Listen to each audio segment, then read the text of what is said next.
बहनों और भाइयों, 1947 में 10 लाख से अधिक हिंदुओं को क्यों कटना पड़ा था? क्योंकि हम बटे थे। और इसीलिए मैं आपसे कहने के लिए आया हूं, अब बटना नहीं है, बटेंगे तो अब बटना नहीं है, अब तो एक रहेंगे, सेफ रहेंगे, एक रहेंगे। और इसीलिए आपका आह्वान करने के लिए आया हूं, विकास और सुरक्षा हमारी गारंटी, विकास और सुरक्षा हमारी गारंटी, गरीब कल्याणकारी योजनाओं की हमारी गारंटी। लेकिन समाज को बांटने वाले तत्वों से सावधान रहते हुए विकसित भारत की परिकल्पना के लिए जो कार्य हो रहा है, राजा महेंद्र प्रताप सिंह जी के नाम पर अलीगढ़ में विश्वविद्यालय का निर्माण, या फिर पाकिस्तान की रूह कंपाने के लिए आपके अलीगढ़ में एक डिफेंस कॉरिडोर का निर्माण, ये सभी को आज आपके यहां हो रहा है, ये सभी को आज आपके यहां हो रहा है। यहां का नौजवान जब अब सीमाओं पर जाएगा, वह भी कहेगा कि ये तोप तो मेरे अलीगढ़ में बनी है, और अलीगढ़ की तोप जब सीमाओं पर थमा पर एक साथ दुश्मन की तरफ अपनी नाल करते हुए गरजेगी, तो पाकिस्तान की रूहें कांप जाएंगी। बहनों और भाइयों, एक नया भारत है, highway, railway, rapid rail, airport, ये तो बना ही रहा है। साथ साथ हर घर नल की योजना से लेकर के सेंट्रल और स्टेट यूनिवर्सिटी के निर्माण से लेकर के 1 डिस्ट्रिक्ट 1 मेडिकल कॉलेज का निर्माण भी कर रहा है। IIT, IIM, expressway, film city, और ये क्षेत्र तो आप देखना कुछ ही दिनों के अंदर इस क्षेत्र का दाम, इसकी वैल्यू दिल्ली से ज्यादा होने वाली है। अभी जेवर के इंटरनेशनल एयरपोर्ट को चालू होने दीजिए, फिल्म सिटी को बनने दीजिए, टॉय सिटी बनने दीजिए, सर्वाधिक लाभ तो आप ही को होना है, अलीगढ़ और खैर के लोगों को होना है। और इसीलिए मैं कहने के लिए आया हूं, एक और विकास है, गरीब कल्याणकारी योजनाओं में हर गरीब के लिए मकान की सुविधा, हर गरीब के लिए राशन की सुविधा, हर गरीब के लिए 5 लाख रुपए की स्वास्थ्य का कवर, हर गरीब के लिए उज्ज्वला योजना हो या फिर विद्युत के कनेक्शन की व्यवस्था, ये भी सब तो सरकार दे रही है। नौजवान के लिए रोजगार भी दे रही है, तो विकास भी है, गरीब कल्याण भी है, और विरासत का सम्मान भी है। मैं तो आज केवल आपसे यही अपील करने के लिए आया हूं, अलीगढ़ भूला नहीं होगा, अलीगढ़ को भूलना भी नहीं चाहिए।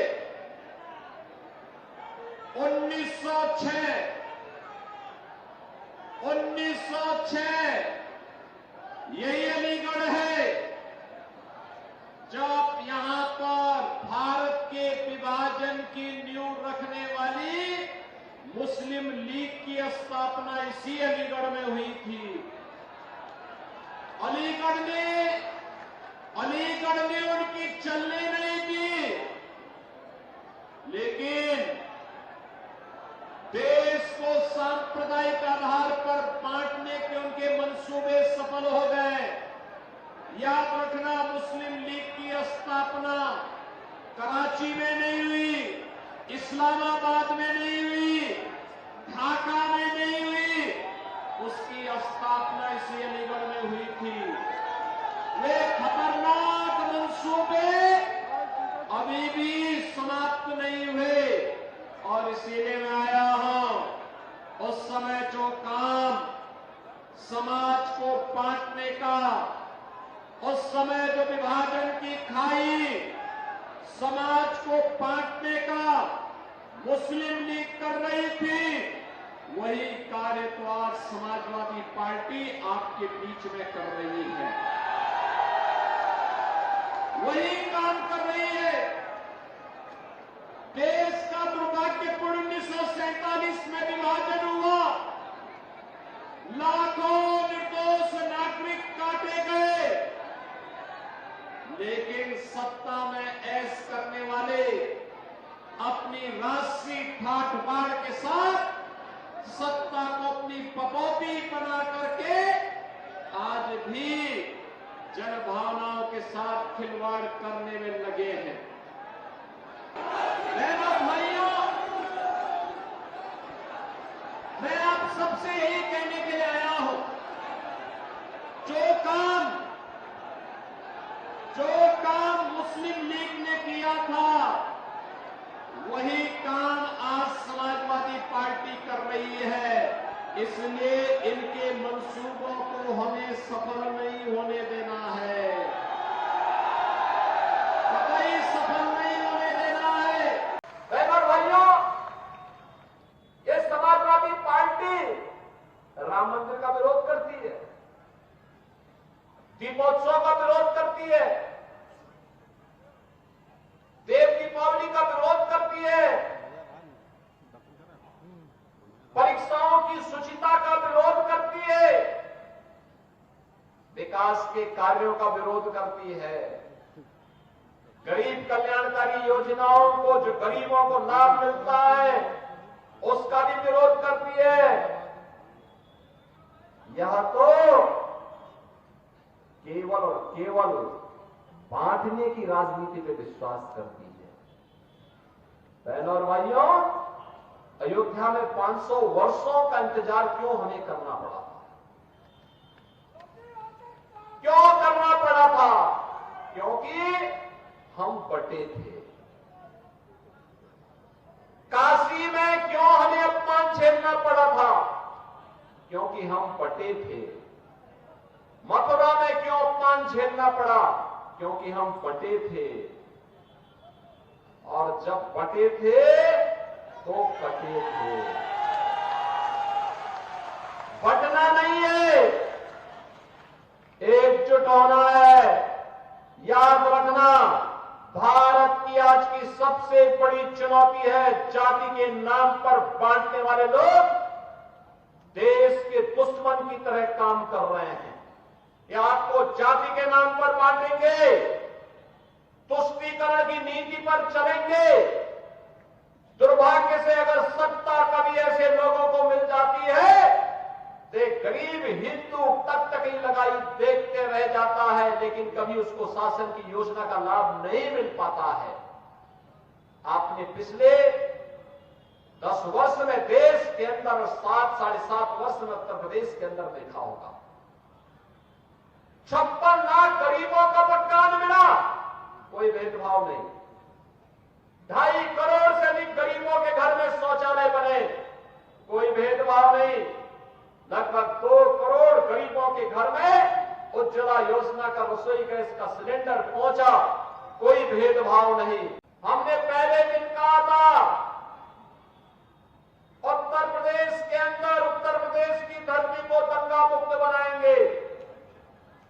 उत्तर प्रदेश की धरती में कोई भी माफिया हो, वह खनन माफिया हो, वह नकल माफिया हो, वह वन माफिया हो, वह पशु माफिया हो,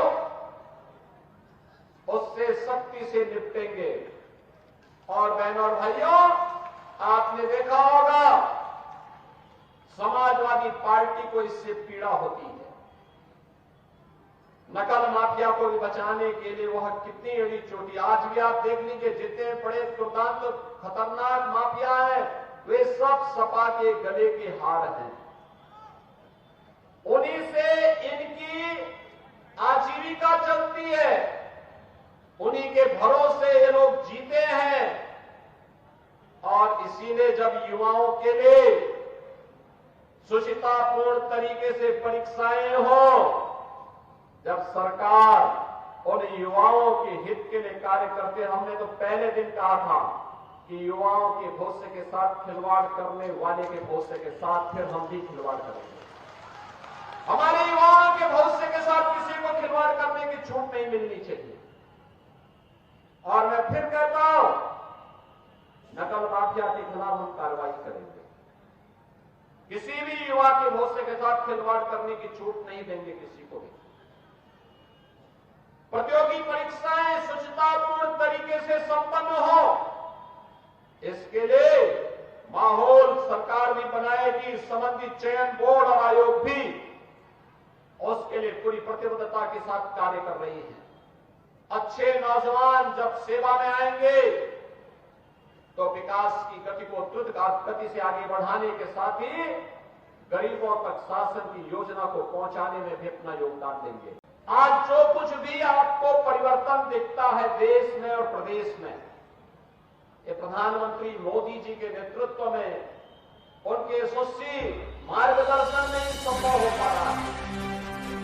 चाहे मेडिकल कॉलेज की स्थापना के कार्य हो, चाहे वह देव दीपावली का भव्य कार्यक्रम काशी का रहा हो, चाहे वह दीपोत्सव का भव्य आयोजन अयोध्या धाम का हो, चाहे वह गंगा एक्सप्रेस वे को मेरठ से प्रयागराज से जोड़ने का हो, चाहे वह 2025 का भव्य और दिव्य कुंभ का हो, केवल और केवल डबल इंजन की भाजपा की सरकार कर सकती है।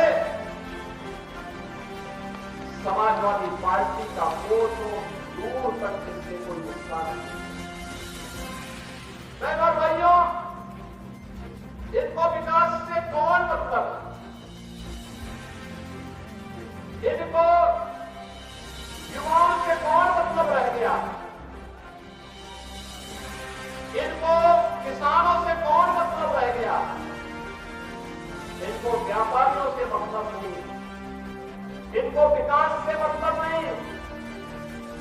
इनका तो एक सिद्धांत है कि सबका साथ और सिर्फ परिवार का विकास।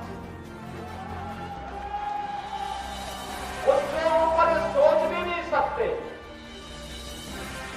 उससे ऊपर इनकी सोच है भी नहीं। प्रयागराज के फूलपुर विधानसभा क्षेत्र में आने के लिए समय पे हम लोग चलते, लेकिन कल रात्रि में सुबह घटना झांसी में घटी। झांसी रानी लक्ष्मीबाई मेडिकल कॉलेज में छोटे बच्चों के एक नवजात शिशु का जो वार्ड होता है, जो कम वेट के बच्चे होते हैं, समय के पहले जो बच्चे पैदा हो जाते हैं, जिन बच्चों में गंभीर बीमारी हो जाती है, नवजात शिशु होते हैं, उन बच्चों का जो वार्ड था उसमें अचानक शॉर्ट सर्किट से आग लगने के कारण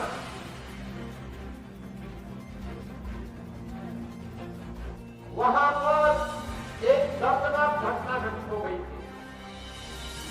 10 मासूम बच्चे उस अग्निकांड की चपेट में आ गए थे। उसी की व्यवस्था में वहां पर 54 बच्चों को सुरक्षित निकाला जा सके और उन बच्चों को उपचार की व्यवस्था की जा सके, इसकी व्यवस्था में देर रात्रि से ही हम लोग लगे थे और रात्रि में ही स्वास्थ्य मंत्री और प्रदेश के डिप्टी सीएम सुरेश बादल जी वहां पहुंच गए थे और 10 बच्चों की वहां दुखद मौत हुई है। शेष बच्चे सुरक्षित हैं। वहां पे स्वास्थ्य विभाग की पूरी टीम, मेडिकल कॉलेज की पूरी टीम, प्रशासन और पुलिस प्रशासन की पूरी टीम सभी को सुरक्षित निकालने में सफल रही। लेकिन मेरी संवेदना उन सभी परिजनों के प्रति है जिन्होंने अपने मासूम बच्चों को खोया और मुझे लगता है कि संवेदना के इस क्षण में हमारी संवेदना इस प्रकार की दुखद और दुर्भाग्यपूर्ण घटनाओं के प्रति होनी ही चाहिए।